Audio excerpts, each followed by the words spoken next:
Mr. Speaker, Assalamu alaikum. Peace be upon you and peace be upon all of us. Mr. Speaker, the 15th of March will now be forever a day etched in our collective memories. On a quiet Friday afternoon, a man stormed into a place of peaceful worship and took away the lives of 50 people.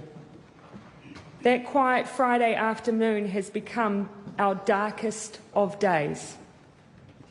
But for the families, it was more than that. It was the day that the simple act of prayer, of practicing their Muslim faith and religion, led to the loss of their loved ones' lives.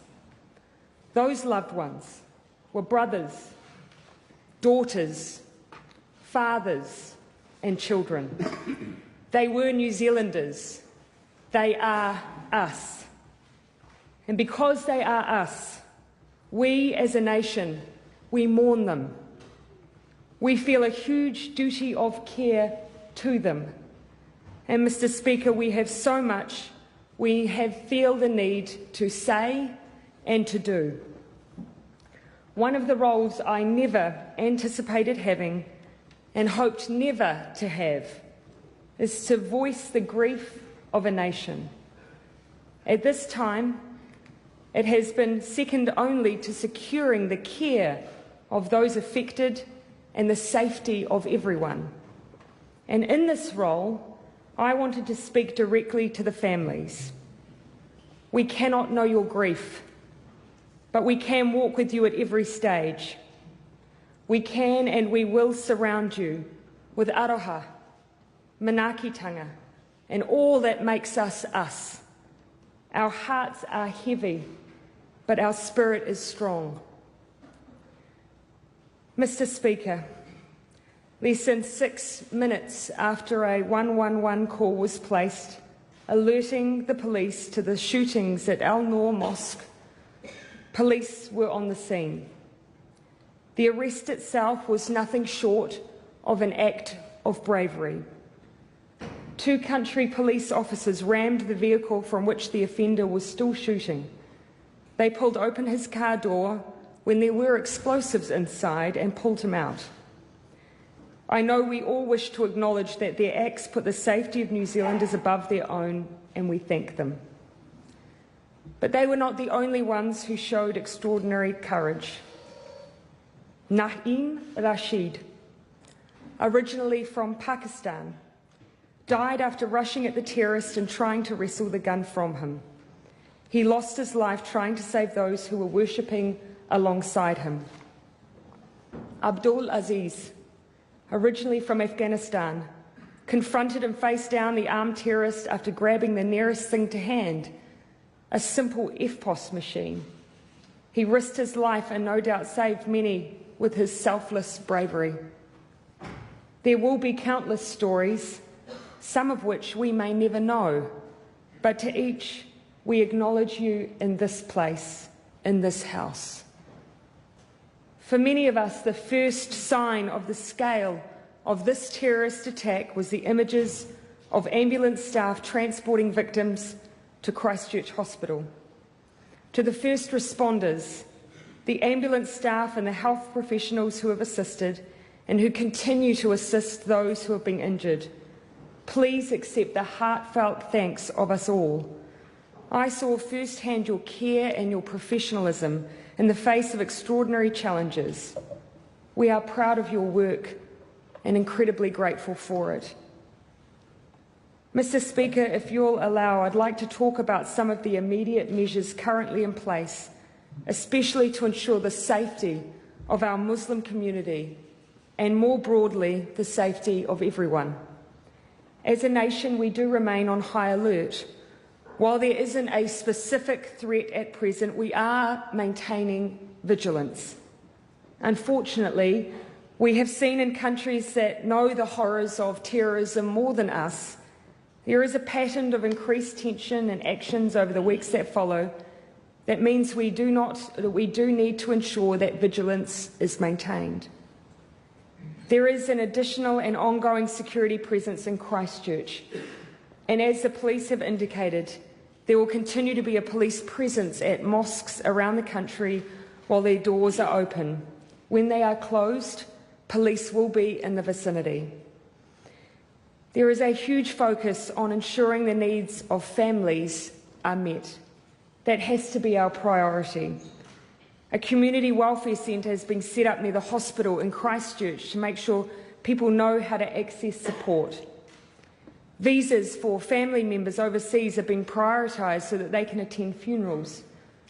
Funeral costs are covered, and we have moved quickly to ensure that this includes repatriation costs for any family members who would like to move their loved ones away from New Zealand. We are working to provide mental health and social support. The 1737 number yesterday received roughly 600 texts or phone calls. They are on average lasting around 40 minutes, and I encourage anyone in need of reaching out to use these services. They are there for you. Our language service has also provided support from more than 5,000 contacts, ensuring whether you are ACC or MSD, you're able to pass on the support that is needed in the language that is needed. To all those working within this service, we say thank you. Our security and intelligence services are receiving a range of additional information. As has been the case in the past, these are being taken extremely seriously, and they are being followed up. I know, though, Mr. Speaker, that there have rightly been questions around how this could have happened here, in a place that prides itself on being open, peaceful, diverse. And there is anger that it has happened here. There are many questions that need to be answered, and the assurance that I give you is that they will be.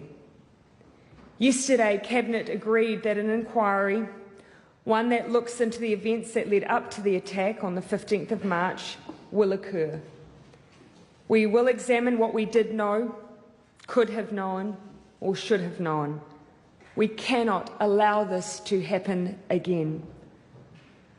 Part of ensuring the safety of New Zealanders must include a frank examination of our gun laws.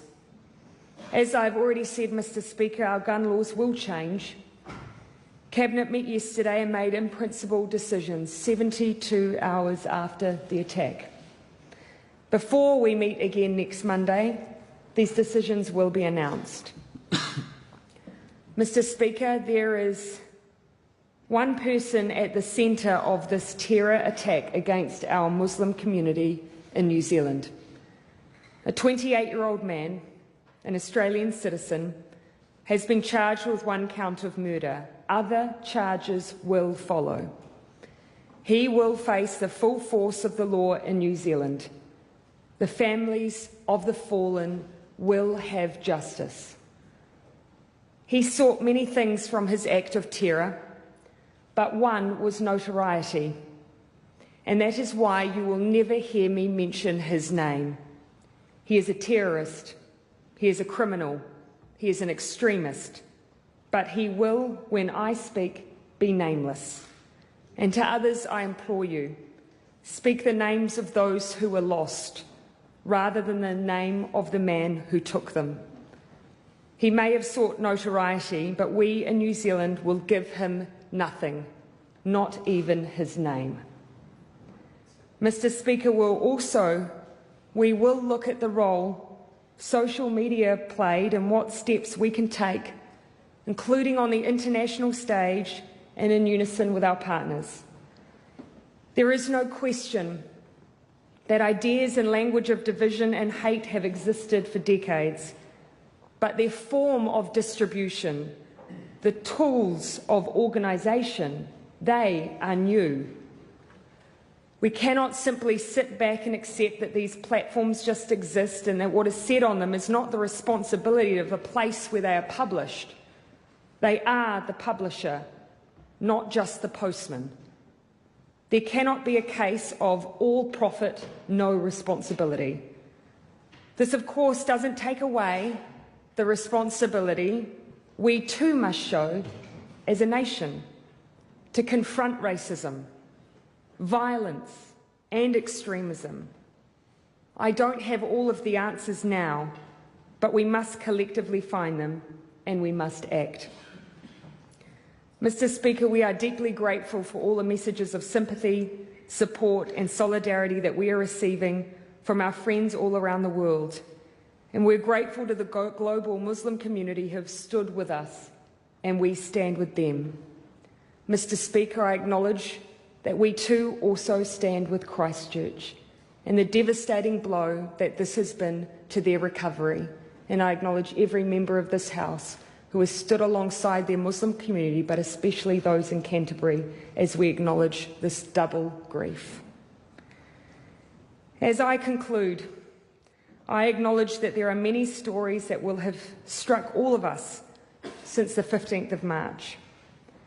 One I wish to mention is that of Hati Muhammad Dawood Nabi. He was a 71-year-old man who opened the door at the Al-Noor Mosque and uttered the words, "Hello, brother, welcome," his final words. Of course, he had no idea of the hate that sat behind that door, but his welcome tells us so much, that he was a member of a faith that welcomed all its members, that showed openness and care. I've said many times, Mr. Speaker, we are a nation of 200 ethnicities, 160 languages. We open our doors to others and say welcome. And the only thing that must change after the events of Friday is that this same door must close on all of those who espouse hate and fear. Yes, the person who committed these acts was not from here. He was not raised here. He did not find his ideology here. But that is not to say that those very same views do not live here.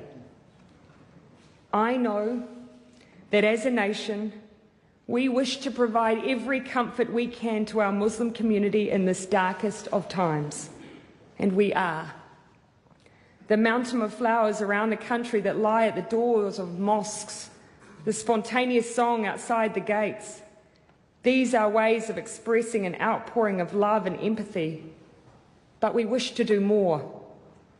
We wish for every member of our communities to also feel safe. Safety means being free from the fear of violence, but it also means being free from the fear of those sentiments of racism and hate that create a place where violence can flourish. And every single one of us has the power to change that. Mr. Speaker, on Friday, it will be a week since the attack.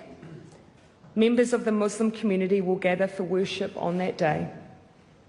Let us acknowledge their grief as they do. Let's support them as they gather again for worship. We are one. They are us. Tātou, tātou. Assalamu alaikum. We rahmet Allah. We barakatuh.